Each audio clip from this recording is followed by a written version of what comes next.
Ça y est, les périmètres sont arrêtés. On est à 839 CRTE définis à l'échelle nationale, donc France et Hexagone et Outre-mer. Sur ces 839 CRTE, la répartition, 80% de ces CRTE sont définis à l'échelle intercommunale et 20% à l'échelle de plusieurs intercommunalités, donc des PI, des PETR, des PNR, des pôles métropolitains, et voire parfois aussi des groupements d'intercommunalités ad hoc. Alors cette proportion 80-20, elle n'est pas la même dans toutes les régions. Et il y a une région où l'équilibre est un peu plus décalé, c'est la région Occitanie, où là, effectivement, les CRTE à l'échelle de plusieurs intercos sont beaucoup plus représentés. Et ça s'explique tout simplement par la conjonction entre la démarche CRTE et la politique contractuelle régionale portée par Carole Delga. Carole Delga fait partie des rares présidents à avoir voulu faire converger la politique contractuelle régionale et le CRTE. Donc on retrouve un peu cette même logique dans le Grand Est et en Centre-Val de Loire. Mais voilà, il se trouve qu'en Occitanie, il y a eu un travail assez resserré entre le préfet de région et le conseil régional qui fait que, effectivement, les CRTE sont, pour une partie non négligeable d'entre eux, chez vous, conclus à l'échelle de plusieurs intercos. Et ça, effectivement, ça a un impact direct, enfin, il me semble, sur les politiques de cohésion urbaine et notamment sur la politique de la ville. Je pense qu'on pourra y revenir un peu plus tard. L'autre info très importante, c'est le calendrier d'élaboration et de signature de ces CRTE. Vous vous en souvenez, dans la circulaire du Premier ministre était affichée la date du 30 juin 2021, un peu comme date couperet à laquelle les CRTE devaient être signés. Ce calendrier a été desserré et cette date n'est plus une date couperet. On peut maintenant travailler avec un peu plus de souplesse, un peu plus de temps et on peut surtout travailler en deux temps. D'ici l'été, se mettre d'accord avec l'État et signer une sorte de protocole d'engagement ou de convention d'initialisation, donc un document assez simple, assez court, où juste on se met d'accord sur la méthode, on se met d'accord sur le calendrier, on peut se mettre d'accord sur les grands axes stratégiques du CRTE. On peut déjà aussi citer les premiers projets qui auront été financés par la relance, par le plan de relance, notamment par les dotations DSIL et DETR. Et puis on renvoie à l'automne le travail de fond, le travail de contenu du CRTE. Et on renvoie donc à la signature du CRTE dans sa version enrichie, plutôt à l'automne, voire même à la fin de l'année 2021. Ça, c'est l'info importante. Nous, évidemment, c'était ce qu'on répétait aux deux ministres, hein, Barbara Pompili et Jacqueline Gouraud, donc elles l'ont validé. Mais pareil, en Occitanie, justement, suite au rapprochement entre région et préfet, vous étiez déjà plutôt dans cette optique de travailler en deux temps en Occitanie, puisque évidemment, il y a les élections régionales fin juin qui fait que la région ne peut pas s'impliquer et ne peut pas signer au 30 juin. Donc, il y avait déjà cette idée de travailler en deux temps chez vous, ce qui fait que nous, on commence à recueillir les premiers documents signés, CRTE, et on a déjà plusieurs documents de collectivités occitanes sur des versions protocole d'engagement. Donc, c'est intéressant de voir qu'est-ce qu'on y dit, qui signe, et ça commence à nous revenir, c'est normal, puisque les conseils communautaires se sont réunis, que les préfets sont en période de réserve, donc ils ne peuvent plus rien signer, malheureusement, jusqu'aux élections.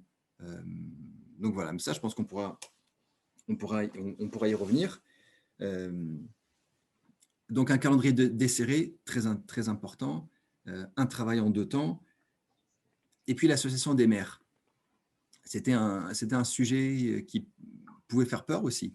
L'association des maires et des communes au sein des CRTE, notamment dans le cas de figure où les CRTE sont à très large échelle et regroupent parfois plus d'une centaine de communes. Et là, on voit que les intercos ou les groupements d'intercos s'organisent assez bien. pour faire remonter, puisque l'objet du CRTE, c'est bien d'être dans une dynamique ascendante, on voit que la conférence des maires est très utilisée. On voit que des ateliers de travail réunissant les maires un peu par territoire sont organisés pour faire remonter des projets et pour contribuer au projet de territoire, parfois en parallèle. Qu'est-ce qu'il y a d'autre comme… les élus passent par les commissions thématiques déjà installées au sein des intercos pour faire remonter les projets des communes. Donc voilà, l'association des communes, des projets de maîtrise d'ouvrage communale et donc l'association des maires, elle se fait plutôt bien. La question est, est-ce que dans les projets qui remontent des communes, est-ce que dans les suggestions, les contributions au projet de territoire qui remontent, est-ce qu'on y retrouve les sujets des quartiers populaires et les sujets de cohésion urbaine? Et ça, moi, nous, on n'en a pas encore la visibilité. Puisque côté politique de la ville, au niveau national, pas encore eu de clarification sur, quand même, sur la posture et comment intégrer le contrat de ville, comment faire remonter des projets relevant de la politique de la ville. Ce n'est pas encore assez clair, il me semble. Et donc, par incidence, ça ne doit pas être encore assez clair au niveau des services déconcentrés de l'État, à l'échelle régionale ou départementale, puisque ce n'est pas clair au niveau national. En revanche, ce qui est clair, malheureusement, c'est que la logique des appels à projets ou des appels à manifestation d'intérêt continue, comme si de rien n'était. Peut-être que vous avez vu passer, là, je crois, c'était jusqu'à hier, la date d'échéance pour répondre à l'appel à projet, enfin au label Cité de l'Emploi. Donc, d'un côté, on a une logique CRTE qui veut être une logique ascendante, une logique de dialogue et de co-construction de politiques partagées entre État et collectivités. Et de l'autre, on a des appels à projets, des appels à manifestations d'intérêt qui continuent de tomber et qui ne changent rien à nos habitudes de travail qu'on connaît depuis des années. Donc là, il y a une vraie question quand même de fond, c'est est-ce que le monde de la politique de la ville, qui pourtant fait partie du ministère de la cohésion des territoires, est-ce qu'il s'inscrit dans cette logique un peu ascendante, nouvelle, contractuelle, ou est-ce qu'il continue son petit bonhomme de chemin avec ses appels à projets et avec ses dispositifs annuels? Voilà, donc là on essaye de pousser, on en parlait avec Cécile et Olivier, on essaye de pousser le ministère de la Ville à nous donner, au moins prendre position, et puis ensuite passer les bons messages au sein de leurs services déconcentrés. Ce qui est intéressant, j'en reviens au calendrier, c'est que maintenant que le calendrier est desserré, on a quand même un peu plus de temps. Et on a notamment un peu plus de temps pour inscrire la question des quartiers populaires au sein des CRTE. On a un peu plus de temps de le faire soit via le bloc collectivité locale, soit alors aussi via le bloc État, puisque le CRTE, enfin un contrat, il est signé par 2 personnes, sinon ce n'est pas un contrat. Donc, les deux contractants ont la possibilité de mettre sur la table ce qu'ils souhaitent comme enjeu, comme grande orientation, et derrière, surtout, comme projet à financer. Donc, on a quand même ces deux voies-là qui devraient permettre d'intégrer des projets de cohésion urbaine et de commencer à renforcer ce volet cohésion urbaine des CRTE. D'autant que on commence déjà à réfléchir l'avenir de la politique de la ville et l'avenir du contrat de ville post-2022, et on voit bien que cet avenir-là, il est aussi conditionné à ce que vont être les CRTE et à ce que vont être les volets cohésion urbaine ou les volets politiques de la ville des CRTE. Donc, ces deux réflexions vont aussi à un moment se rencontrer. Ce qui fait qu'à l'automne et à l'hiver 2021, on sera à la fois dans le très, très opérationnel avec l'écriture, la signature des CRTE, en espérant qu'ils aient tous un volet cohésion urbaine à l'échelle des enjeux que vous connaissez. Et en même temps, il faudra déjà se projeter sur le post-2022, puisqu'on a une fenêtre de tir assez courte avant les élections présidentielles. Ça veut dire que c'est pareil, c'est à la fin de l'année 2021 qu'on commence déjà à réfléchir en espérant que on s'inspire aussi de la démarche ascendante CRTE. En 2015, ça avait été très descendant. La géographie prioritaire, les grands piliers des contrats de ville, ça avait été très, très descendant. C'était vraiment ministère, pouf, service déconcentré, collectivité locale. Voilà, on espère aussi qu'on peut un peu inverser la tendance et que la politique de la ville post-2022, elle sera aussi construite en partant des projets de territoire et en partant des situations qui sont complètement différentes selon les territoires. Mais ça, c'est pour les perspectives, mais ça va arriver assez vite et ça va venir, et ça va être concomitant au CRTE. Voilà les quelques éléments très rapides hein, que je voulais vous donner d'actualité nationale. Donc, un intérêt très fort dès maintenant à positionner la cohésion urbaine comme un volet à part entière des CRTE, avec un rôle à jouer de la part des élus dédiés, notamment politique de la ville. Oui. Mais la question, c'est que nous, on a interpellé sur une difficulté à mobiliser des gouvernances pays, par exemple, sur ces enjeux-là. Hein. Je ne sais pas comment ça se passe sur les territoires plus ruraux qui sont présents, enfin moins gros, plus petits, mais c'est un vrai sujet de comment faire pour… parce que l'affichage, l'interprétation qu'on a actuellement sur les territoires, c'est vraiment… le CRTE, c'est le vecteur de l'appel à projet plan de relance. Enfin, c'est vraiment sur de l'investissement et pas trop sur des politiques de cohésion urbaine.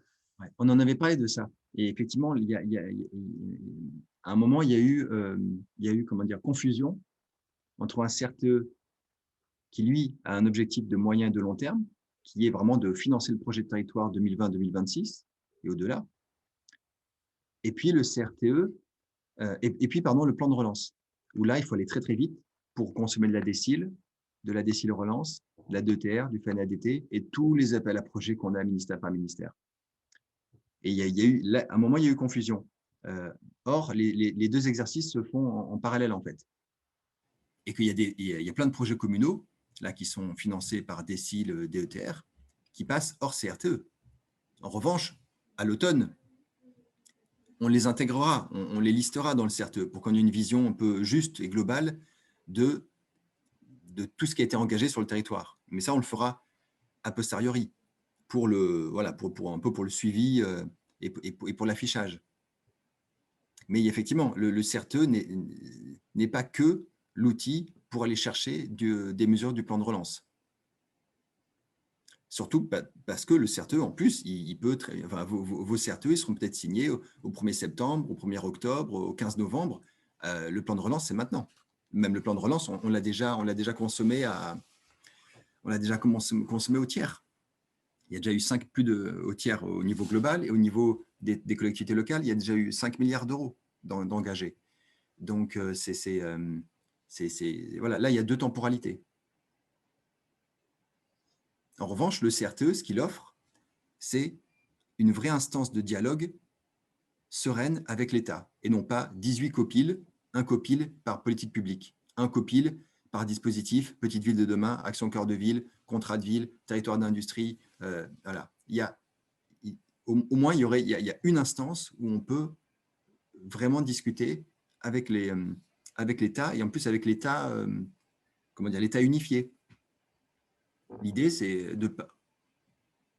à ce comité de pilotage CRTE, on peut aussi parler à l'éducation nationale, on peut parler à la DRAC, on peut parler à la CAF, on peut parler à l'ARS. Enfin, voilà, c'est ça aussi l'objectif à moyen terme. C'est de faciliter l'accès surtout aux ministères qui sont les plus difficiles à aller chercher. Et là, on pense à ARS tout de suite, par exemple. Mais ça, c'est pour… voilà, c'est quand le CRTE sera installé, quoi.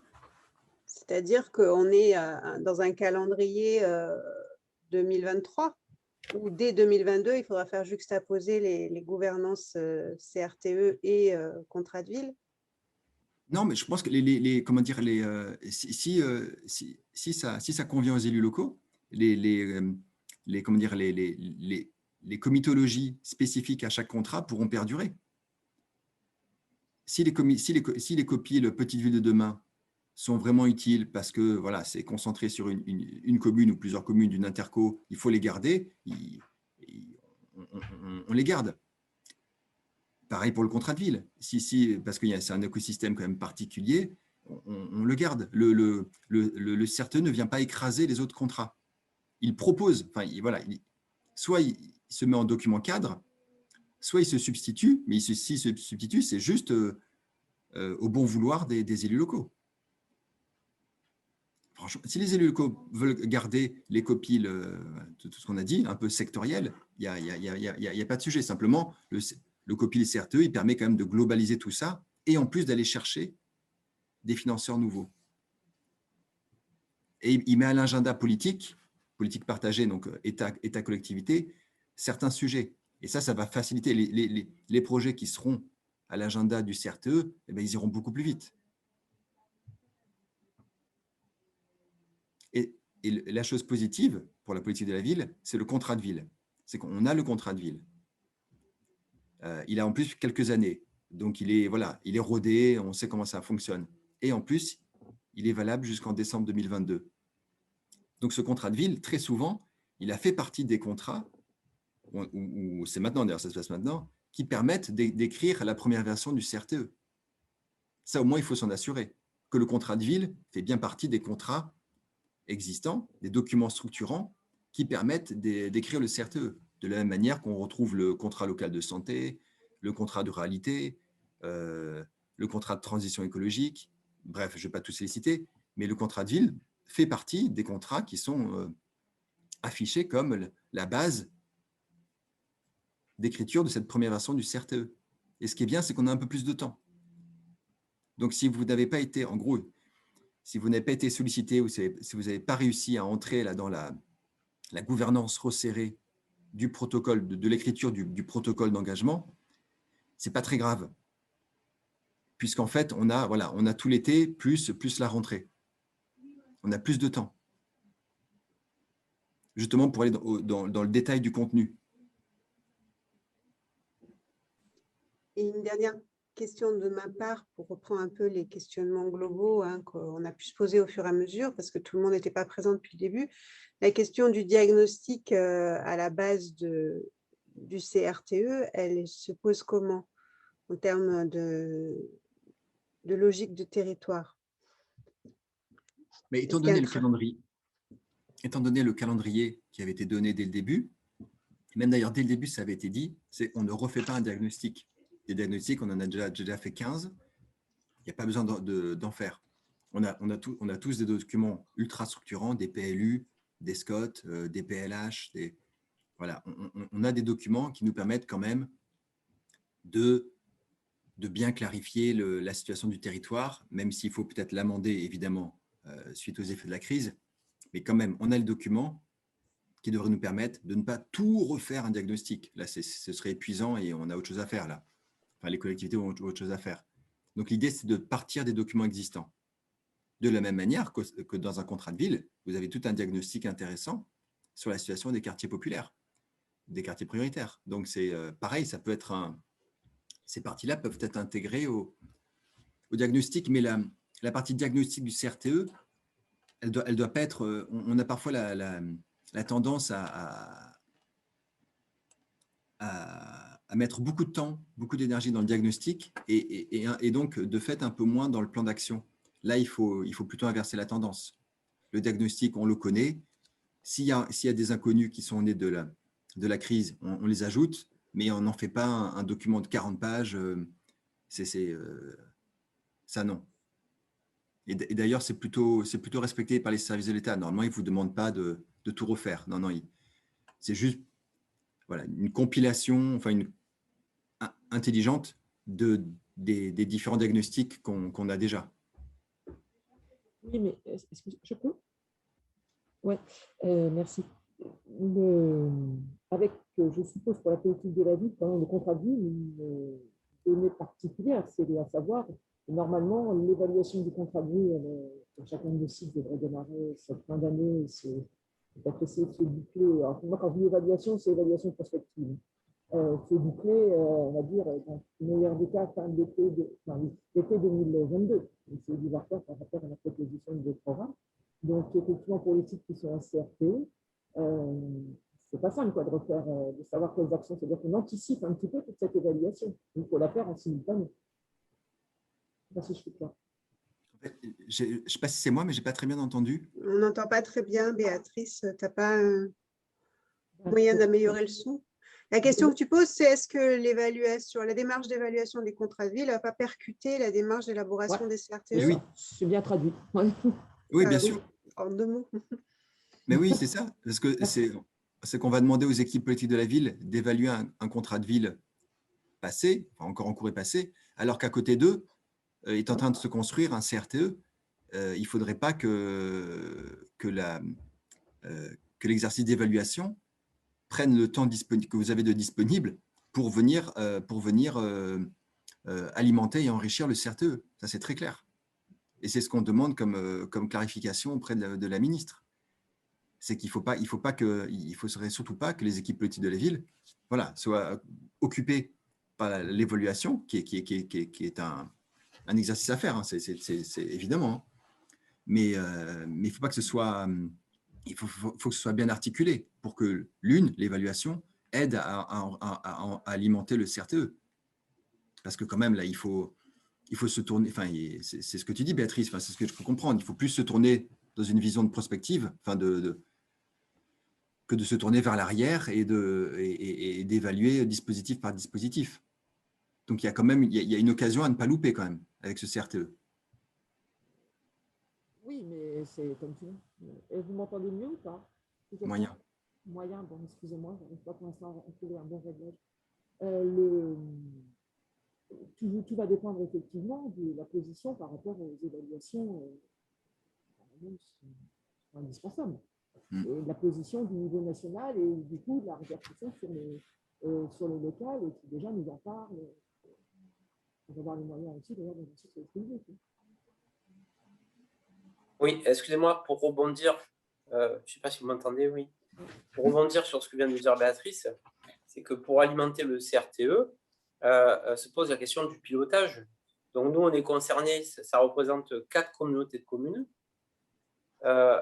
Donc le contrat de ville, lui, il est piloté par la commune, dans une interco qui n'est pas de même obédience politique. Et là, donc, il va y avoir un CRTE à l'échelle de 4 intercos.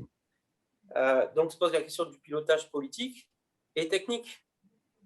Et donc voilà, moi je suis interrogatif parce que si c'est pour l'automne, je voudrais savoir quels seront mes référents.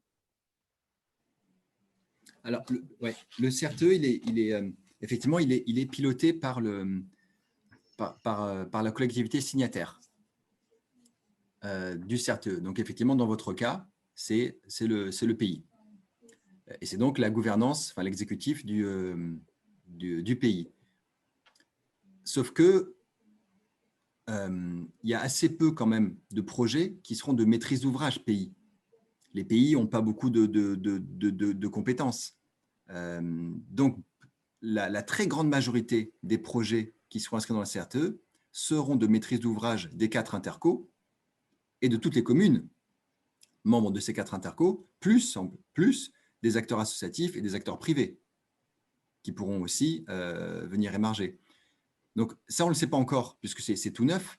Mais nous, ce qu'on voit là, déjà, d'ailleurs, c'est plutôt des exemples d'Occitanie, hein, de l'Hérault, surtout de l'Hérault, qui nous remontent, c'est qu'il va y avoir une organisation à plusieurs étages. C'est obligé. Et il y aura il y aura un CRTE global à l'échelle du pays, mais ensuite qui un peu se déclinera quand même en quatre territoires et qui correspondront aux 4 intercos. Romain, mais est-ce que du coup, il faut qu'on attende que le pays ait posé le cadre du travail partenarial, le calendrier, les modalités, et qu'une fois que le pays aura posé ce cadre, que chaque interco puisse contribuer, enfin, émarger à l'intérieur de ce cadre, et que le chef de projet en tant que technicien puisse alimenter, comme tu disais tout à l'heure, le CRTE. Donc ça veut dire que là, sur 6 mois, même pas, ça semble compliqué. Et je voudrais faire un parallèle avec, nous, on a eu un comité de pilotage du contrat de ville au mois de mars. J'avais proposé à la directrice départementale de la cohésion sociale, qui est devenue la DETS, de présenter le CRTE en préliminaire du contrat de ville, en disant, ben voilà, un peu, grosso modo, l'après-contrat de ville, un peu, voilà, l'évolution de la politique publique pour le contrat de ville souhaité par l'État. Et elle n'était pas en mesure de le faire. C'est-à-dire, elle m'a dit, ben moi, je ne suis pas outillée aujourd'hui, je ne suis pas informée pour pouvoir vous parler du CRTE. Et donc, pour moi, il y a 2 questions. Il y a la question de qui pose le cadre au niveau local, pilotage politique, pilotage technique. Et après, quel interlocuteur au niveau de l'État pour pouvoir stimuler l'avancement. Je pense que la première chose à faire, là, Bruno, ce serait de voir le protocole d'engagement qui a été signé. Et ça, déjà, ça vous donnera une idée de ce sur quoi le pays et l'État se sont mis d'accord. Et vous le verrez, dans certains cas, on s'est quasiment mis d'accord sur rien, si ce n'est sur l'esprit du CRTE, en disant « Ok, d'accord, on va signer à l'automne, à l'hiver, on va signer un CRTE à l'échelle du pays, avec les 4 intercos, avec les communes membres et avec l'État local. » Il y a quelques protocoles qui ne sont que ça. Juste, en gros, une déclaration, enfin une confirmation de l'intérêt du territoire à s'engager dans la démarche. Et parfois, en annexe, on a les premiers projets qui ont été financés par le plan de relance. Donc si c'est ça, ça veut dire que vous avez quand même Moi, je n'attendrai pas quand même que tout soit en place, parce que ça peut être long. Surtout si les habitudes de travail au niveau du pays ne sont pas très bien ancrées. Il y a des pays qui fonctionnent très bien, parce que les intercos s'entendent très bien, parce que c'est fluide, ça fonctionne. La plus-value du pays, elle est très claire, il y a une équipe d'ingénierie, voilà, ça fonce. Et dans d'autres cas, il y a des pays où c'est un peu moins fluide. Et donc là, ce qu'on leur demande là, avec le CRTE, c'est un saut qualitatif énorme. Donc, à mon avis, il ne faut pas hésiter à faire remonter en conseil municipal, en conseil communautaire, des propositions, des suggestions, parce que sinon, il y a un risque de petite usine à gaz quand même. Alors, je ne connais pas la situation de tous les pays, hein. C'est vraiment pas vrai pour tous. Mais voilà, le CRTE, c'est autre chose que le contrat régional. C'est autre chose que le contrat leader. C'est quand même beaucoup plus… C'est toute politique publique confondue. C'est faire la fusion de tous les contrats. C'est quand même… c'est un vrai saut qualitatif. Donc, à mon avis, il faut les alimenter. Il faut alimenter le pays. Il faut lui dire n'oubliez pas ça, n'oubliez pas ça. Surtout dans votre configuration, où vous êtes des territoires plutôt ruraux ou périurbains, avec en général une ville-centre qui abrite un quartier prioritaire. Donc, ça, là, il faut réussir. Cette configuration-là, elle n'est pas facile, quoi. Et au niveau des services de l'État, interpeller le chef de projet politique de la ville ou l'élu référent peut interpeller qui? Parce que donc, quand il y a une sous-préfecture, encore, on peut peut-être avoir un rapport privilégié, mais quand on est sur un rapport unique avec la dette, ce n'est pas du tout avec d'autres partenaires. Comment on fait si la dette ne s'est pas emparée du sujet? Et la dette, en plus, ils ne se sont pas emparés du sujet. C'est ça le problème. Ils ne se sont pas emparés du sujet. Parce qu'il n'y a pas eu de clarification à l'échelle nationale. Il n'y a pas eu de position. C'est ça le problème. Et c'est ça le risque pour tous les projets de cohésion urbaine. Le risque, c'est de passer à côté parce qu'on n'a pas saisi cette opportunité. Et donc, oui, parce que les interlocuteurs privilégiés, bon, c'est le préfet, évidemment, le sous-préfet, le secrétaire général de préfecture. Et il y a parfois un interlocuteur qui suit bien le CRTE au sein de la DDT ou de la DDTM. Moi, c'est ce qui nous remonte. Donc DDT, DDTM, secrétaire général de préfecture, sous-préfecture, préfet. Éric Lutrin, là, je voulais revenir quelques instants, si c'est possible, sur la démarche d'évaluation que nous commençons tout juste, l'évaluation du contrat de ville. C'est vrai que culturellement parlant, on a besoin quand même d'apprécier collectivement les résultats de cette évaluation avant de pouvoir nous projeter dans de bonnes conditions dans une nouvelle génération de contrats. C'est comme ça qu'on nous a appris à travailler en tout cas. Et du coup, je comprends bien qu'il y a une incohérence des calendriers entre celui du CRTE et celui du volet contrat de ville du CRTE.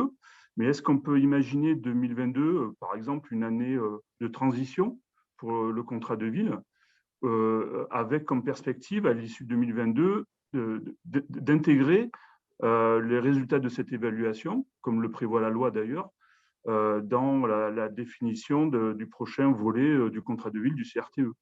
Sinon, enfin, moi, clairement, je ne me sens pas en capacité aujourd'hui de mobiliser les élus, les techniciens en interne, les partenaires signataires du contrat de ville sur une démarche d'évaluation qui reste assez complexe. Si on sait déjà qu'on part sur un CRTE avec un contenu, des objectifs, ils vont me dire, t'es bien gentil, mais c'est bon, là, on est reparti pour un tour, quoi. Je suis plutôt d'accord avec vous. C'est plutôt comme ça qu'on voit la chose, puisque l'avantage qu'on a avec le CRTE, c'est que c'est un document vivant et évolutif, et qu'on est certain que les versions 2021 des CRTE ne ressembleront en rien aux versions 2023 des CRTE, 2024. C'est sûr. Donc, c'est sûr, la version 2021 du CRTE, elle va être imparfaite. Elle va être faite comme on peut, avec une crise sanitaire, avec du télétravail, avec des élections départementales, régionales, ça va être bon. Les 839 CRTE, ils ne vont pas tous être au niveau auquel on peut attendre en termes de qualité. Donc c'est certain. La concertation avec les habitants, la concertation avec les acteurs locaux, très difficile à faire actuellement. Donc c'est clair.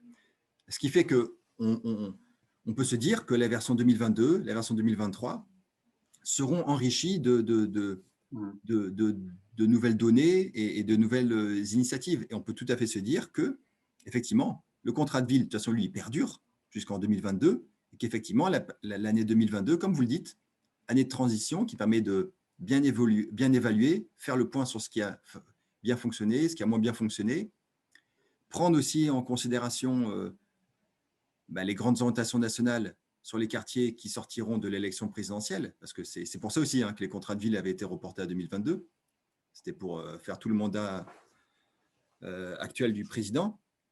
Et ce qui fait qu'en 2023, oui, là, on pourra, soit il y a de nouveau des contrats de ville dans une nouvelle version, soit alors il n'y a plus de contrats de ville, mais il y a un volet fort, et là, pour le coup, bien construit, parce qu'on aura eu le temps de le faire, des CRTE. C'est tout à fait possible. Ouais,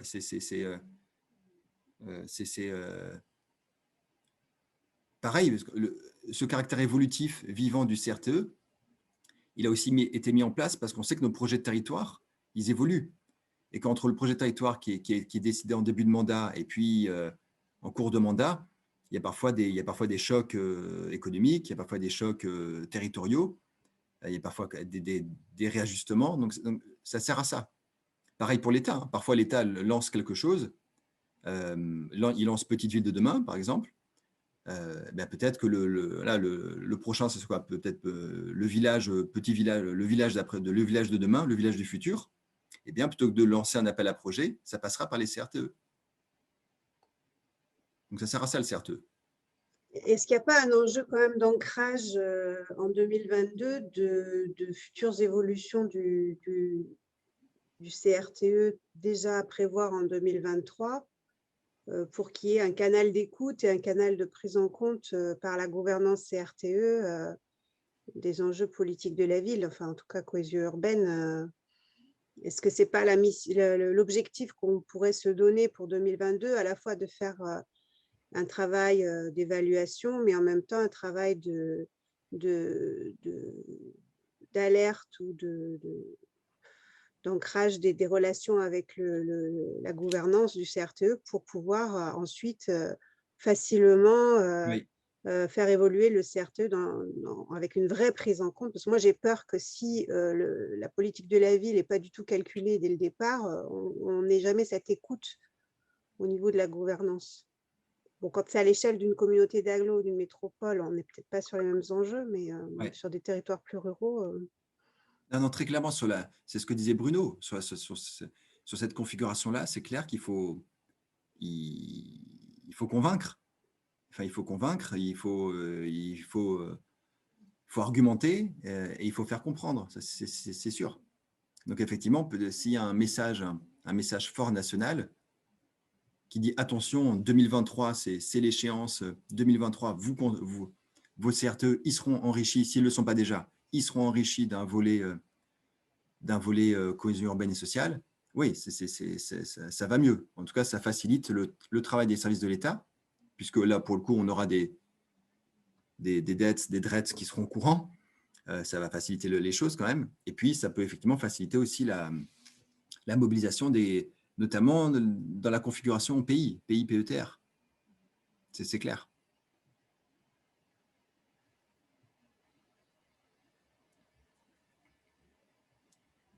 Mais ça, c'est vraiment un sujet qu'on a fait remonter à la ministre de la Ville. Est-ce qu'il y a d'autres questions? Oui, moi j'avais une autre question sur ce que Romain évoquait dans son introduction sur l'aspect gouvernance, parce que du coup, si je comprends bien, il y aura un seul COPIL, c'est RTE, sur toute la politique contractuelle qui nous lie à l'État, qui lie les territoires à l'État. Mais moi, j'appelle plus ça des COPIL, j'appelle ça des séminaires ou des stages. Parce que comment on va arriver à faire rentrer, moi les élus, si je les ai 2 heures, c'est le maximum. J'ai une fenêtre de tir, je pense que c'est pareil pour tous les collègues, quoi. Comment on va arriver à construire un mode de présentation, de co-construction, de partage aussi global en un temps raisonnable, quoi. C'est ça, c'est normal qu'on se pose ces questions maintenant, mais là, en tout cas, j'ai pas la réponse. Oui, ça c'est très clair. Je suis allé un peu vite tout à l'heure. C'est clair que le COPIL CRTE, il peut durer 7 heures sans problème. S'il faut faire tous les sujets, tous les ministères un par un, plus tous les territoires, surtout si on est à l'échelle d'un pays avec 4 intercos, ça c'est clair. Mais je pense que ça, le COPIL, ce sera plutôt ça peut être l'instance la plus intéressante. Ce qui va être intéressant, c'est tout ce qui sera fait en amont, au sein des territoires, pour faire remonter des projets, pour faire remonter des propositions d'amendement du contrat. C'est tout, et dans les réunions avec les services de l'État, c'est ça qui sera intéressant. Le COPIL, juste, il viendra valider, un peu comme dans une collectivité locale, avec le travail en commission, en conseil.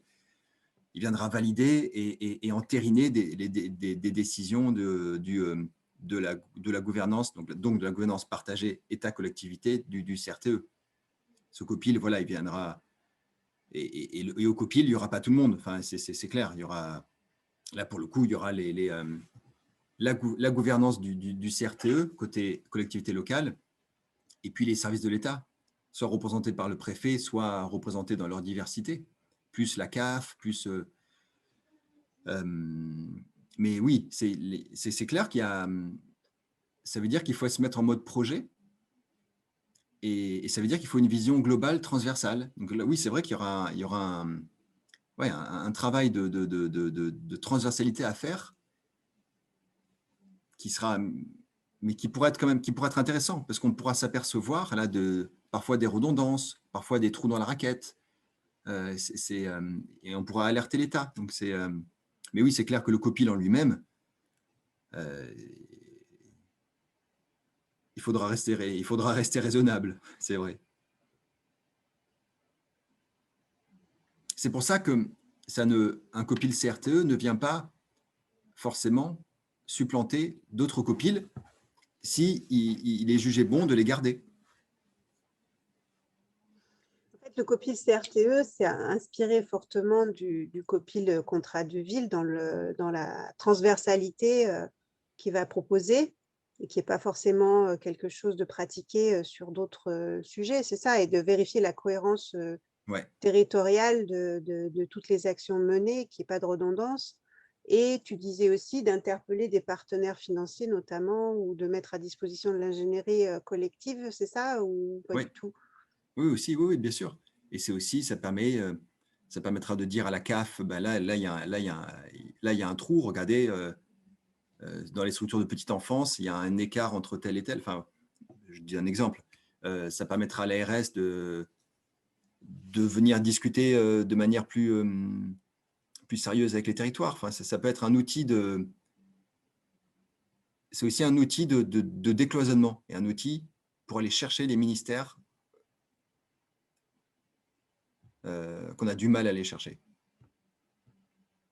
On n'a pas besoin du CRTE pour dépenser la DSIL et la DETR ou le FNADT. Ça, c'est clair. On a besoin du CRTE pour aller au-delà de ça et pour vraiment enrichir le projet de territoire, mieux financer le projet de territoire.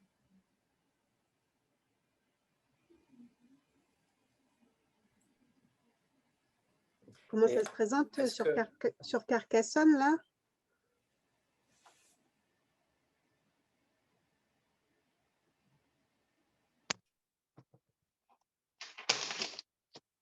Oui, tu m'entends, Cécilia? Oui. Oui. Alors, sur Carcassonne, c'est le flou artistique. Je n'ai aucune info, donc j'ai alerté, ça fait un mois, on avait une discussion sur ça, Cécile, donc je m'étais emparée un peu de ce que tu m'avais dit. Pour l'instant, aucune info qui ne m'arrive, je ne suis au courant de rien. Je ne sais même pas où ça en est et je ne sais même pas qui pilote le CRTE au sein de la collectivité. Bon, j'imagine que ça va être signé à l'échelle de l'agglo. Hein. J'ai eu un nom qui m'a été évoqué, un DG, mais a priori, ce n'est pas officiel. Donc, je ne sais pas. Donc, ça m'interpelle, tout ce qui se dit là en ce moment, et notamment la place de la politique de la ville dans ce CRTE, parce que je pense qu'on est passé aux oubliettes. Du coup, je vais alerter l'élu déjà dès cet après-midi pour voir un petit peu si elle a d'autres infos, mais aux derniers échanges que j'ai eus avec elle, elle n'était au courant de rien, elle non plus. Donc, je ne sais pas ce qui se passe. Donc, j'imagine que le protocole doit être écrit, j'espère. Je ne sais pas. Comment aller chercher le protocole, Romain? Au niveau de l'État, il faut demander à la préfecture. Enfin, la DTM, il a dit. Non, le protocole, il est avant tout signé par la collectivité, donc il est forcément. Enfin, après, je ne connais pas les organisations de chaque collectivité, quoi, mais nous, on n'a pas celui de Carcassonne Agglo, mais on en a un certain nombre. Peut-être il n'est pas prêt. Alors, c'est un peu de l'heure d'espoir. Mais c'est pas grave parce que le protocole, enfin, vous le verrez. Hein, moi, j'ai suivi du protocole du Grand Pic Saint-Loup avec l'autre communauté de communes, je ne sais plus comment elle s'appelle. J'ai le protocole du pays qui réunit la vallée de l'Hérault avec le lot des voies. Je ne sais plus comment il s'appelle ce. Cœur d'Hérault. Cœur d'Hérault, voilà. Voilà, je l'ai aussi. Vous verrez, c'est fait exprès, c'est très court. C'est très court. Et il n'y a même pas d'orientation stratégique. C'est juste, allez, on se met d'accord, on se met au travail, on y va. C'est juste ça. Donc, c'est pas si. Moi, Oui, non, mais dans le on y va, il ne faudrait pas qu'on soit oublié. Voilà, c'est ça, c'est ce qui m'interpelle. Bien sûr. Bien sûr. Mais le protocole, il faut pas se. C'est pour ça qu'on a voulu sauter cette date du 30 juin, qui était complètement intenable. Et d'ailleurs, ce n'est pas le cas dans tous les départements. Il y a encore des préfets qui veulent absolument signer leur CRTE au 30 juin. Là, c'est compliqué. Donc là, on a un tout petit peu plus de temps. Moi, j'avais une question par rapport, pour mieux comprendre le sens de la démarche. Je me dis, là, l'État se réforme dans tout azimut, dans différentes façons. Là, au niveau de la politique de la ville, on a eu l'accès, le Conseil interministériel des villes qui est devenu le CGET, qui est devenu la NCT, et à chaque fois avec des fusions de services qui avaient des cultures professionnelles différentes. Est-ce qu'aujourd'hui, avec le CRTE qui est un habillage, qui est un ensemble, est-ce qu'on est à une période de transition concernant les métiers du développement local, c'est-à-dire à la veille, je ne veux pas dire d'une fusion, mais mais à la veille d'une mutualisation de la conduite de projet dans le développement local, qui soit du développement social urbain ou du développement local rural. Est-ce que demain, sur nos métiers, ce ne sera pas des professionnels du développement local qui seront à la fois sur du développement social urbain ou du développement local, rural, à l'échelle des PETA? Franchement, j'espère pas, hein. Et je l'ai jamais entendu ça, même en off, j'ai jamais vraiment l'objectif caché, mais en fait qui n'est pas si caché que ça, du CRTE côté État, hein, c'est d'obliger le ministère de l'Éducation nationale, le ministère de la Santé, entre autres, surtout eux, à territorialiser leur action et qu'ils arrêtent une vision descendante et uniforme des politiques publiques au niveau des territoires. Qu'on ne peut pas intervenir de la même manière à Foix et à Montpellier. C'est pas possible. C'est pas la même chose. On ne peut pas intervenir pareil à Cap-de-Nac et à Carcassonne. Enfin, donc c'est ça l'objectif caché, qui ne l'est pas tellement, mais c'est ça. L'objectif numéro 1, c'est ça. C'est juste de mieux adapter l'action publique locale aux spécificités des territoires. Et pour ça, il fallait revaloriser le projet de territoire. Et c'est ça la difficulté aussi, hein, parce qu'un projet de territoire, c'est pas si simple. Alors, c'est déjà pas si simple à écrire, mais surtout pas si simple ensuite à mettre en œuvre concrètement. Surtout qu'on ait des projets de territoire à très large échelle et qu'il faut derrière redescendre jusqu'à l'échelle la plus fine, qui est l'échelle du quartier pour nous, quoi. Et donc, jamais j'ai entendu… Alors, côté État, c'est clair qu'il y a un problème avec la politique de la ville et avec l'administration centrale de la politique de la ville. C'est la seule qui à ce point baladé tous les 2 ans, les pauvres, ils se font balader d'une… Bon. Mais au niveau local, les métiers du développement local seront toujours aussi importants, même d'autant plus maintenant, on le voit bien, puisque maintenant, on va délocaliser, on va déconcentrer. Donc, tous ces métiers-là vont avoir de plus en plus de sens, parce que justement, on viendra normalement jusqu'à cette échelle-là. Et il y a quand même, c'est quand même 2 métiers complètement différents, enfin, vous le savez mieux que moi, que de travailler dans un quartier prioritaire que dans une zone rurale un peu moins dense. Donc, ça, je ne l'ai jamais entendu et je ne peux pas l'imaginer. Ce serait une énorme erreur. J'espère pas. Mais c'est clair que côté État, c'est la réforme perpétuelle pour eux. Ouais. Et puis, moi, ce qui me faisait penser à ça aussi, c'est le lancement de Petites Villes de demain. Moi, je trouve que ce dispositif, il est super pour les territoires ruraux où il y a un manque d'ingénierie. Et quand il y a des cadres, c'est pour gérer administrativement et financièrement le fonctionnement des organisations, pas du tout pour faire, enfin très rarement pour faire du développement local. Donc, je trouve que ce programme-là, Petites Villes de demain, je le trouve super. Et alors, c'est un sentiment, hein, c'est sans doute suggestif, mais j'ai l'impression que là où l'État a échoué à faire de la transversalité, enfin, à déconcentrer la transversalité, notamment dans le cas des contrats de ville, hein, parce que la loi de février 2014 a été hyper ambitieuse sur la mobilisation du droit commun et sur le caractère transversal, que ce soit au niveau de l'État ou au niveau local, ou que ce soit transversal au sein des différents services de l'État. Et du coup, j'ai l'impression que finalement, ils renoncent à se dire que c'est réalisable de cette transversalité pilotée au niveau national et que du coup, ils dotent les territoires, le niveau local, de ressources en ingénierie. Bon, ça, c'est Petites Villes de demain, c'est la politique, c'est les contrats de ville, etc. Et là, le CRTE aussi, pour moi, il y a cet enjeu-là aussi qui est dedans, pour pouvoir demain faire conduire des politiques territoriales transversales, interinstitutionnelles, Voilà, c'est un peu ça mon interrogation, ma réflexion. On va dire. Mais je partage tout à fait. Sur le Gard rhodanien, vous en êtes où?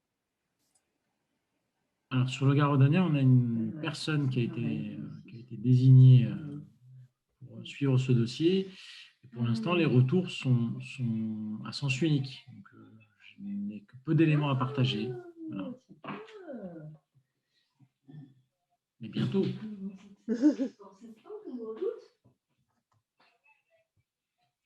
Catherine? On ne t'entend pas. Alors, pour abonder un peu dans le sens d'Akram et sur la difficulté à mettre tout en place, nous, dans un premier temps, nous, on a un contrat de ville qui est sur la communauté d'Aglo du Gard rhodanien. Donc, 2 villes qui l'ont signé. Donc, dans un premier temps, on nous a demandé, en tant que municipalité, de faire remonter nos besoins, nos projets pour le CRT global. Et parallèlement, nous avons eu une rencontre visio avec la nouvelle préfète qui a envoyé à chaque commune, afin de les recevoir, toutes les choses qu'elle souhaitait que nous fassions et que nous activions pour bénéficier du plan de relance dans les quartiers prioritaires. Voilà. Donc, on est actuellement sur ce volet-là, savoir on nous a envoyé une feuille de route.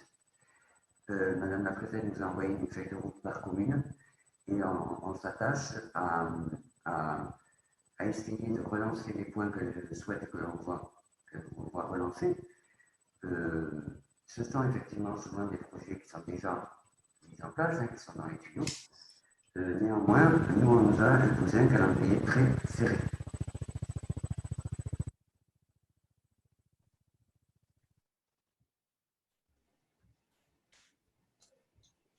Avec une prise en compte de la politique de la ville, pas du tout, de cette entrée cohésion. Pardon, je n'ai pas entendu. Avec une prise en compte de l'entrée cohésion urbaine. Alors, ça a été, qui n'était pas à cette réunion, il me semble. Si. On ne t'entend pas, Akram. Si. Alors, simplement, effectivement, c'est une reprise un peu de ce qui avait été fait sur... il y a 2 ans sur le pacte. Vous savez, ce tableau qui avait été transmis par les services de l'État, qu'on avait adapté un peu localement. Donc, c'est une déclinaison un peu retravaillée par les services de l'État en fonction aussi de leur capacité, de leur intérêt à agir. Donc, voilà. Et effectivement, il y a un calendrier un peu ambitieux, mais on ne voit pas trop à quoi il renvoie réellement le calendrier. Je ne sais pas s'il y a vraiment une obligation de signer avant protocole ou quoi que ce soit avant le 30 juin, en tout cas à notre échelle. Je peux me tromper, mais on n'a pas eu tant de pression que ça pour signer rapidement. Ils ne nous ont pas donné une de pression pour signer rapidement, effectivement. Néanmoins, il nous a été demandé de revenir vers les délégués de préfet très rapidement pour voir où nous en étions. Bon, après, c'est vrai qu'on n'a pas de calendrier de signature, de calendrier rétroactif, non, c'est vrai.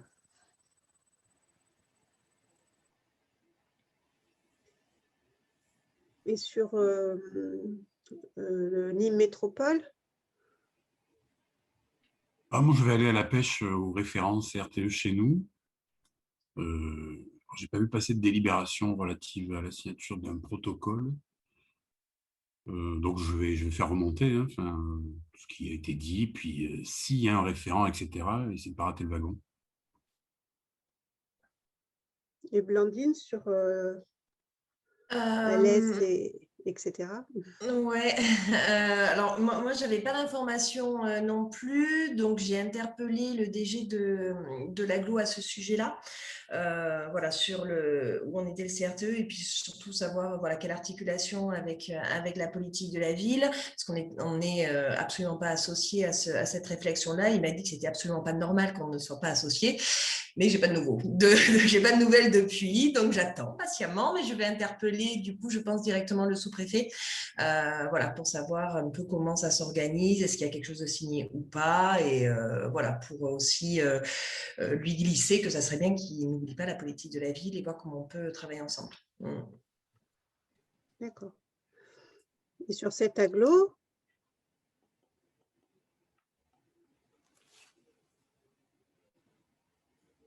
ah, ils sont plus là. Excusez-moi, j'étais à l'autre bout du bureau. Juste, je n'ai pas entendu la question, pardon. Où est-ce que vous en êtes au niveau du CRTE sur cet aglopole? Au commencement, à la compilation des données, on n'est pas encore vraiment rentré dans le cœur du réacteur en ce qui concerne la politique de la ville. Mais si, avec les nouveaux délais proposés, ça devrait le faire. Et vous avez un lien, vous avez eu aussi une feuille de route comme sur d'autres territoires de la part de la préfecture ou... Oui, mais ça ne se joue pas à mon niveau, ça se joue au niveau de mes collègues donc, qui sont sur les politiques contractuelles de l'agglo. Et oui, ils ont eu une feuille de route, oui. Après, moi, je n'en connais pas spécialement le contenu.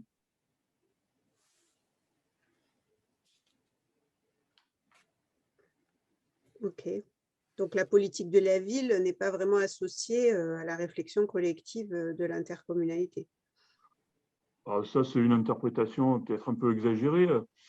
Pour l'instant, on a transmis, on est vraiment sur les données froides, mais on n'est pas encore vraiment rentré dans le cœur du sujet. Donc oui, on est associé, mais c'est en cours. D'accord.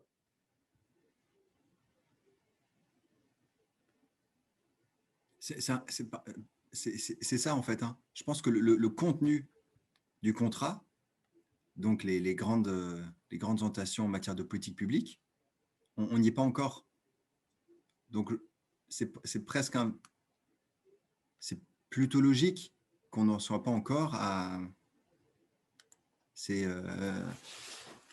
discuter des projets et des orientations en matière de cohésion urbaine. Je pense qu'on a un niveau encore plus macro et presque une organisation institutionnelle. Alors, ça prend du temps, ça prend peut-être trop de temps, mais nous, ça ne nous étonne pas parce que c'est quand même une démarche toute nouvelle. On a des services de l'État parfois qui ne savent même pas de quoi on parle. Donc, on voit bien que c'est nouveau pour tout le monde. Donc, c'est aussi nouveau pour les collectivités. Donc, regardez, les périmètres devaient être définis au 15 janvier. Ils l'ont été au 30 mars. Donc, ça prend du temps. C'est pour ça qu'il fallait desserrer le calendrier. Et c'est pour ça qu'il faut se dire que la version 2021 du CRTE, elle sera peut-être pas top. Et en termes de calendrier, une évaluation finale des contrats de ville à la fin au 30 juin, en tout cas, avec signature éventuellement début septembre, c'est quelque chose qui est cohérent ou ça permettra d'enclencher sur 2022 au niveau du CRTE ou il faudrait un autre calendrier? Qu'est-ce que tu recommandes, toi, Romain? Je n'ai pas compris, excuse-moi, Cécile. Le calendrier d'évaluation des contrats de ville, quelle est ta recommandation pour qu'il y ait une bonne intégration? Enfin, ce que disait Éric Luttrand, c'est qu'il faudrait d'abord pouvoir quand même s'attacher à l'évaluation pour ensuite pouvoir intégrer des enjeux actualisés dans le CRTE 2022 finalement.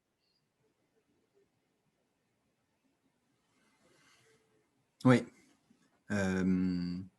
Alors ça dépend ça dépend de chacun et de quand vous aviez envisagé la période d'évaluation de votre contrat de ville. Effectivement, c'est là où ça peut venir, soit ça s'articule bien, soit alors ça vient frontalement et vous ne pouvez pas faire les deux. Enfin, c'est quand même très chronophage une évaluation, surtout si on veut bien la faire. Donc, et autant bien la faire. Donc j'ai du mal à voir comment on peut mener de front une évaluation en bonne et due forme et un vrai travail de projection sur le mandat 2020-2026 en matière de cohésion urbaine. Donc, donc 2021, il faut peut-être déjà se dire que juste en 2021, déjà, on met la graine politique de la ville dans le CRTE en reprenant les grands axes, enfin, les éléments les plus structurants du contrat de ville. Comme ça, au moins, c'est inscrit dans le marbre dès la première version. Peut-être qu'on essaie d'identifier des projets à faire financer dès 2022. Des projets qui nécessitent un financement CRTE plutôt qu'un financement contrat de ville, parce que ça appelle peut-être à d'autres cofinanceurs. Et après, oui, il se pose la question des versions 2022, 2023.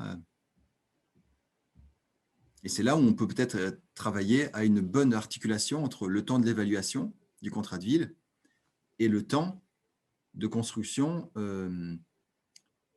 du reste du mandat, que ce soit via un contrat de ville nouvelle génération, 2022-2026, je dis n'importe quoi, ou directement via le volet cohésion urbaine du CRTE, qui d'ailleurs peut-être ne s'appellera plus CRTE, puisque dans le projet de loi 4D, ça s'appelle contrat de cohésion et de transition écologique. Tout simplement parce que le plan de relance en 2022-2023, il s'arrête. Donc en fait, les contrats de relance, juste, ils perdront leur R, et le R sera remplacé par un C, le C de cohésion. Donc ça aussi, c'est peut-être un signe. Mais vous avez raison, ça c'est une question précise à soulever. J'avais, excusez-moi, une question piège un peu par rapport à ceux qui ont commencé à travailler sur l'évaluation. C'est est-ce que vous avez l'intention d'intégrer quartier solidaire dans l'évaluation du contrat de ville? Ah bah attends. Là, si on veut m'énerver, on va y aller. Non, je pense que nous, sur Montpellier, l'évaluation, on va par étapes. J'espère, nous, qu'on aura élaboré le cahier des charges, fait approuver le cahier des charges par le comité de pilotage, pour avant le dernier trimestre 2021, de façon à ce que cet éval, soit on est notre prestataire fin 2021, et qu'on soit vraiment ficelé, qu'elle soit ficelée pour l'été 2022. Maintenant, moi, tous les dispositifs qui nous tombent dessus sont aucune. Normalement, avec de la cohérence, mais on ne la voit plus, il n'y a plus de sens. Je ne peux plus. J'ai plus envie, c'est de traîner dans un punching ball. Je vous laisse deviner qui est le punching ball, mais ça devient catastrophique. Donc, on va se prendre, a priori, nous, on va regarder les contrats de ville, on va peut-être viser, on va peut-être pas non plus tout évaluer, parce qu'on a été vaincu, parce qu'on ne voudra pas, ça n'a pas d'intérêt, et puis on n'a plus de moyens. Je veux dire, on va s'arrêter aussi un jour là-dessus. L'objectif étant plutôt de travailler, c'est ce que je disais tout à l'heure, sur la prospective. Donc, quels sont peut-être à partir justement du travail qui est fait actuellement vis-à-vis des territoires avec Compa, dont on va avoir les rendus très prochainement, essayer de commencer à avoir repéré des pistes sur lesquelles on pense pour le prochain contrat ou pas d'ailleurs, quel que soit son nom, on aimerait aller. Et orienter l'évaluation du contrat de ville pour se dire, là, on avait commencé peut-être à travailler. Je réfléchis tout. Là, on avait commencé à travailler. Et qu'est-ce qu'il faut qu'on fasse pour passer à une vitesse supérieure et pour orienter de façon un peu plus précise une action?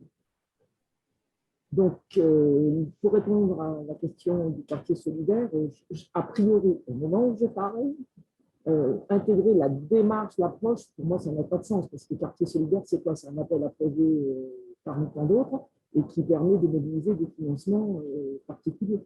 Mais les actions qui sont dans le quartier solidaire, normalement, on les retrouve à peu près elles doivent s'inscrire dans les objectifs du contrat de ville. Sinon, moi, je m'éclate la tête au mur. J'ai eu une confirmation ce matin, j'ai réussi à avoir le niveau national sur cette question, sur les questions du GAR qui a été soulevé. Et effectivement, il n'est pas question d'évaluer le dispositif État en tant que tel. C'est vraiment le contrat de ville qu'il faut évaluer avec des prises en compte éventuellement de financements supplémentaires si elles s'inscrivent dans la dynamique contrat de ville. Mais on ne va pas au niveau des contrats de ville, s'attacher à évaluer les dispositifs, les résultats d'appel à projets ad hoc dû à la crise.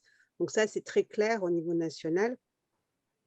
Et la démarche du national va être effectivement d'essayer d'évaluer l'impact du contrat de ville. Donc ça, c'est l'État qui va engager cette démarche-là, l'impact du contrat de ville sur la mobilisation du droit commun et sur la transversalité.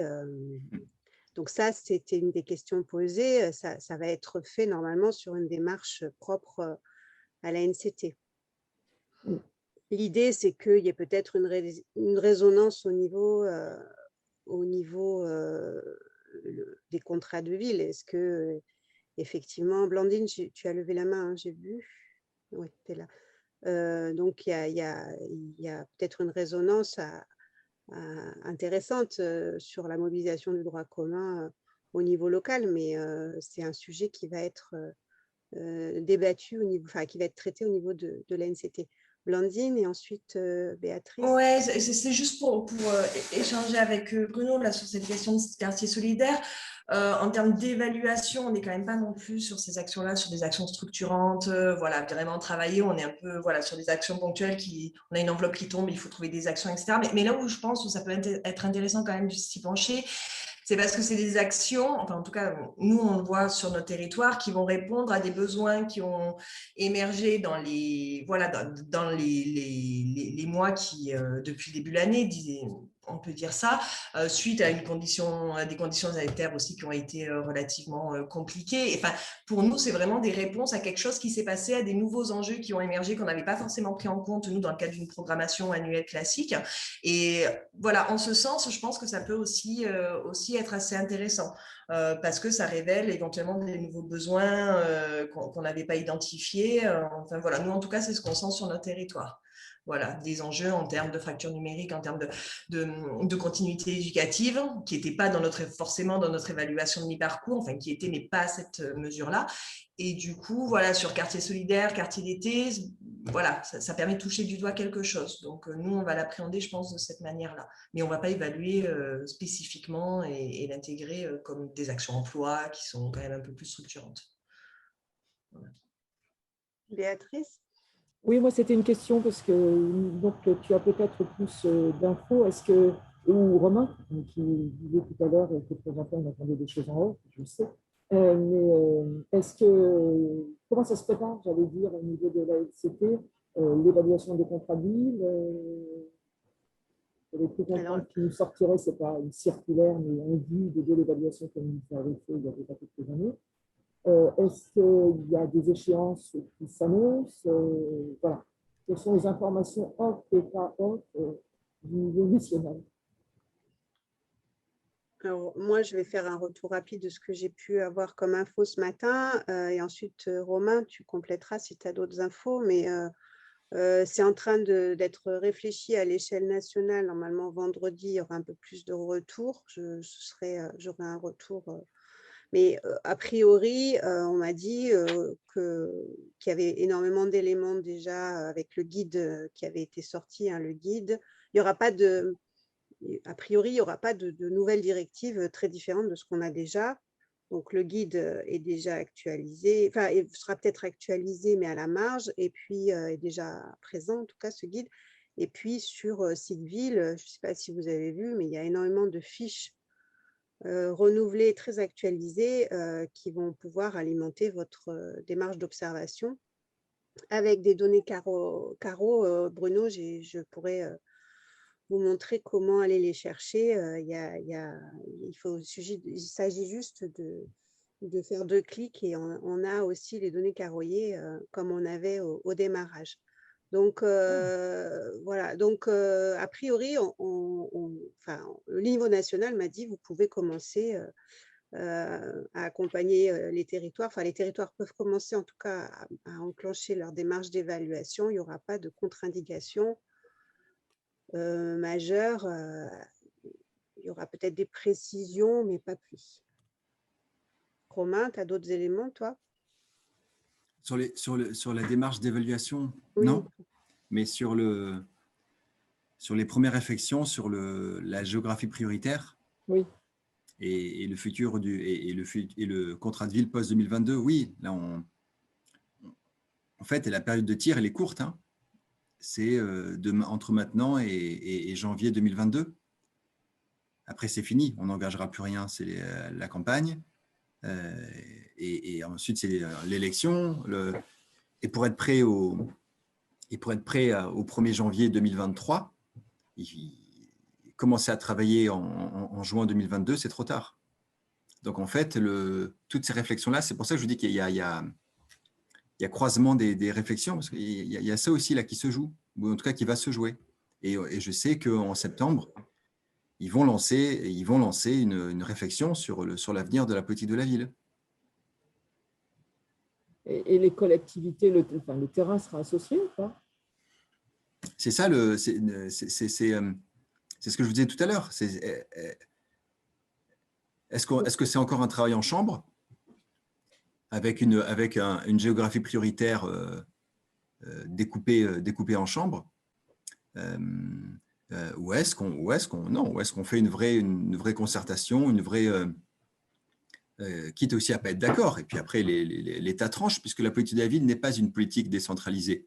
Ça reste encore une politique de l'État. Enfin, on est toujours dans un entre-deux un peu pourri. Ce n'est pas une politique 100% État, ce n'est pas une politique 100% collectivité, c'est un entre-deux. Donc, est-ce qu'on prend la logique CRTE, c'est-à-dire une logique ascendante? Ouais, là, vraiment, c'est ouvert et j'arrive pas à voir comment est-ce que le gouvernement va se comporter sur ce sujet-là. Sachant qu'il y a une géographie prioritaire rurale qui a été annoncée. Oui, et puis on garderait le modèle géographie prioritaire. Et qu'il y a aussi la géographie de l'éducation prioritaire. Mais, donc, si je peux. Donc, si par exemple, on doit faire remonter, nous, on a 4 contrées, on en parlait pas plus tard qu'hier soir, et on a sur la motion les QPV et la ZFU à côté. Et on a un problème de calage des périmètres. C'est qu'on a des personnes qui s'implantent et qui ne comprennent pas pourquoi l'administration fiscale leur dit non, etc. etc. Donc, on s'est posé la question, on s'est dit, mais à quel moment on fait remonter effectivement à l'État pour la prochaine géographie prioritaire d'intégrer ce genre d'incohérence, régler ce genre d'incohérence. Donc, a priori, c'est quoi? C'est maintenant? Non, parce que là, maintenant, ils sont sous l'eau, ils sont paumés, ils sont pas encore dans cette... plus sous l'eau ni paumés. Que nous, on est sous l'eau aussi, un peu moins paumés peut-être, mais on est sous l'eau aussi. Oui, bien sûr. Non, mais là, déjà, il faut qu'ils clarifient leur positionnement. Est-ce qu'ils se mettent à part? Est-ce qu'ils sortent du CRTE? Voilà. Est-ce qu'ils veulent garder leur petit dispositif, leur petit BOP 147, les cités de l'emploi, les cités éducatives, les cités de la jeunesse, les cités du sport, tout ce qu'ils veulent? Et ils font ça en dehors de tout le monde? Ou est-ce qu'ils s'ouvrent aux autres ministères? Et est-ce que la politique de la ville prend une autre dimension? Ça, c'est pas clair. Et à partir de là, on saura si oui ou non, on a un vrai travail, on parlera vraiment politique de cohésion, ou si on restera sur, mais un modèle un peu vieillot, avec tout sera décidé à Paris, envoyé au préfecture de département, et puis vous aurez un courrier qui vous dira que votre QPV 2022-2026, ce sera ça. À la décharge de l'État, il y a une question d'élection aussi qui peut changer complètement la donne. C'est pour ça, c'est bien sûr. Ah, mais bien sûr. Mais c'est pour ça que ça, il faut l'anticiper. Il faut essayer de cranter des choses un peu républicaines avant l'élection de 2022. En tout cas, des choses qui... Et c'est là où il faut passer par les territoires. C'est là où la voix des territoires, quand les collectivités locales réunies tous ensemble proposent quelque chose, les collectivités locales représentent une force qui n'est pas anodine quand même. Donc, c'est pour ça qu'il faut anticiper 2022, bien sûr. Et après, bien sûr. Mais on peut déjà tirer. Je pense que nous, c'est ce qu'on va proposer, et c'est là où on aura besoin de vous. C'est que, oui, on va proposer un vrai dialogue, enfin, une vraie réflexion commune avec l'État sur quel bilan on tire là de nos années passées et qu'est-ce qu'on veut pour après 2022. Sachant que c'est une politique partagée. Enfin, on ne pourra rien faire sans l'État, l'État ne peut rien faire sans nous. Simplement, on est parfois pas bien organisé, pas bien articulé. Il y a des marges de progrès à faire, on les voit très bien, quoi. Est-ce que vous voulez qu'on… Oui, alors Béatrice, puis après peut-être… Vas-y. Je ne voudrais pas monopoliser le temps, hein, donc je m'arrête. Non, moi j'ai une question parce que mon président, pas plus tard encore que la semaine dernière, à l'occasion d'une réunion, il a repassé un petit message, mais c'est un peu sibyllin pour moi pour l'instant. Il m'évoque à chaque fois la loi 4D et il dit mais pourquoi il faut regarder pour avoir la possibilité d'avoir la main sur la politique de la ville. C'est-à-dire, comme on disait tout à l'heure, ce n'est pas un truc moitié État, moitié ville, enfin, je ne sais pas s'il y a des moitiés. Et je n'ai pas pris encore le temps non plus d'aller fouiller dans les préparations de la loi 4D. Donc, c'est une question que je voulais poser à Romain. Est-ce que tu vois ce genre de choses dans le projet de loi 4D, la possibilité on appelle ça j'arrive pas à trouver le mot, c'est pas la notion de mutualisation, c'est la notion de… Oui, c'est comme tu veux dire que… Cherche le mot. Oui, comme notre délégation des aides à la pierre. Voilà, exactement, c'est ça. Bien sûr. Tout à fait. Est-ce que la loi 4D en projet évoque ça sur la politique de la ville où on pourrait Oui, mais tu t'en souviens, Béatrice, peut-être, dès 2018, le pacte de Dijon, on avait mis ça sur la table en disant que pour les collectivités volontaires, que pour les collectivités volontaires, elles puissent gérer leur enveloppe crédit spécifique de la même manière qu'on a fait les délégations des aides à la pierre. Édouard Philippe, c'était niet. Et là, pour l'instant, c'est toujours niet. D'accord. Mais c'est sur la table, hein. C'est dans les projets, c'est dans les propositions. Mais je ne sais pas ce qu'ils ont avec ces crédits 147. Voilà, ils ne veulent pas les lâcher. Et donc, nous ce n'est pas du tout un cheval de bataille. Parce que ce soit l'État qui gère, ce n'est pas de problème. Si c'est bien géré, si c'est en bonne intelligence avec le territoire, aucun problème. Après, il y a des métropoles, il y a des grandes agglos qui, je pense, pourraient le faire et ce serait plus simple presque pour les services de l'État. Donc, qui auraient peut-être plus de temps à consacrer aux autres territoires du département, par exemple. Donc, mais oui, le 4D, ça peut être ça, mais pour l'instant, c'est une fin de non-recevoir. D'accord. Mais parce qu'il y a vraiment une posture. C'est mes crédits, c'est mon BOP. Voilà. Mais bon, la loi n'est pas encore au Parlement. Oui. Merci. Moi, je me suis permis, Cécile, de mettre là dans le chat l'invitation à notre club agglo. Donc, c'est vraiment politique de la ville et relance. Donc, on y parlera un petit peu de CRTE. On espère que la ministre sera là, peut-être pour dire quelques mots. Et vous êtes évidemment les bienvenus, au contraire même. Et si vous êtes intéressé par le CRTE, on a 3 webinaires nationaux. Le premier, c'est sur la transition écologique, le deuxième sur le développement économique et le troisième sur la cohésion. Mais la cohésion sous l'angle cohésion sociale, donc en gros la CAF, et santé. Et pour tous les territoires, hein, pas que les quartiers prioritaires. Et celui-ci, le dernier, donc CRTE cohésion, c'est le 1er juillet. Et les 2 autres sont une semaine d'avant. Mais vous retrouverez là sur l'agenda de la DCF si ça vous intéresse.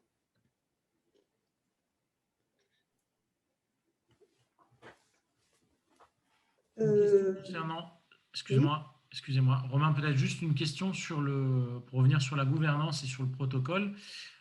J'imagine que le protocole doit définir un qui fait quoi et notamment sur concrètement qui anime les comités techniques, les groupes de travail, etc. Franchement, ceux qu'on a reçus là, alors on n'en a eu que quelques-uns, hein. Ils sont vous les trouverez, ils sont vraiment très très succincts, hein. Il n'y a pas ces infos-là. D'accord. Et l'animation relève quand même des collectivités locales, j'imagine. Ah oui. Oui, bien sûr. À aucun moment, il y a eu la question d'un partage avec un service de l'État, la dette ou la directe ou la DDT. Non, étant donné que le CRTE il part du projet de territoire, ce sont quand même les collectivités locales qui en sont l'animatrice. Après, il y a la rencontre, avec les services de l'État, et notamment politique par politique. Donc, si à un moment vous voulez parler emploi, parce que vous avez un pli, une maison de l'emploi ou une GPESTT, là, normalement, le CRTE facilite le dialogue avec la directe. Mais vraiment, les protocoles qu'on a reçus, vous les verrez, hein, et ils font 2 pages.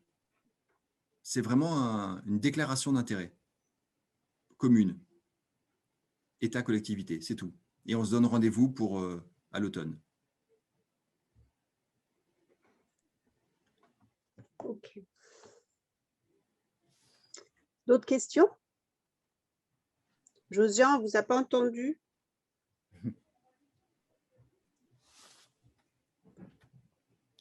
Non, peut-être qu'il n'est pas trop dispo. Oui. Je suis là, Cécile. Non, j'avais tout coupé, ça avait disparu de mon écran. Non, vous ne m'avez pas entendu, non, je suis un peu circonspect sur ce sujet-là. J'ai laissé Eric nous expliquer au niveau des services à quel niveau ils en sont de travail. Non, je n'ai vraiment pas grand-chose à ajouter. Moi, je découvre tout ça, comme je vous l'ai dit la dernière fois. Hein. Je ne suis qu'élu, et tant mieux parce qu'il y a beaucoup de boulot pour tous les agents sur ce travail-là. Et j'ai eu un petit cours particulier quand même pour ce qui concerne le reste. En fait, là, on était focalisé sur ce qui concerne notre activité ville et territoire et politique de la ville, mais CRTE, c'est un peu plus vaste que ça. Et il m'a fallu bien les 2 heures avec la spécialiste de l'agglo de Sète pour m'expliquer un peu ce que c'était, parce que ça me semblait très abstrait initialement, quoi. Donc voilà une partie. Bon, on a noté qu'on a un peu de temps, mais pas beaucoup de temps. et des vacances au milieu. Et des vacances au milieu, voilà. Et des élections, etc. Donc voilà, ça me semble bien compliqué d'y arriver. Mais apparemment, certains sont assez optimistes, donc tant mieux. Peut-être juste une précision sur moi que j'avais, c'est sur le plan de relance, donc les financements de projets potentiels. Qu'est-ce qu'un chef de projet politique de la ville peut faire remonter comme projet? Est-ce que tu as des exemples, Romain, de projets remontés dans le cadre du plan de relance sur la politique de la ville? Il y a plein de choses quand même. En rénovation énergétique des bâtiments publics, rénovation énergétique des logements, maisons de santé, maisons pluridisciplinaires. Je fais de tête, hein. Je vais oublier des choses, c'est sûr. Maison France Service, bus France Service. C'est tout ce qui concerne autour de les plans médiathèques, la lecture. Oui. Il me semble que j'ai vu passer ça aussi. Tout à fait. Et puis il y a les quartiers culturels créatifs, enfin les appels à projets de la DRAC aussi, qui étaient dans la liste, je ne sais plus lequel, mais ouais. Et tout le plan un jeune, une solution. Donc non, il y a plein de choses effectivement. Mais vous avez nous on avait fait un tableau explicatif de quels étaient les projets portés par les collectivités qui pouvaient être. On l'avait partagé la dernière fois, Cécile. Lui, il n'a pas bougé. Mais c'est juste voir comment les territoires s'en sont saisis. Est-ce que tu as des exemples? J'étais plutôt. Nous, on a fait un article aussi sur les 40 mesures, etc. Mais est-ce que tu as des exemples de services politiques de la ville qui se sont saisis de ça et qui ont pu.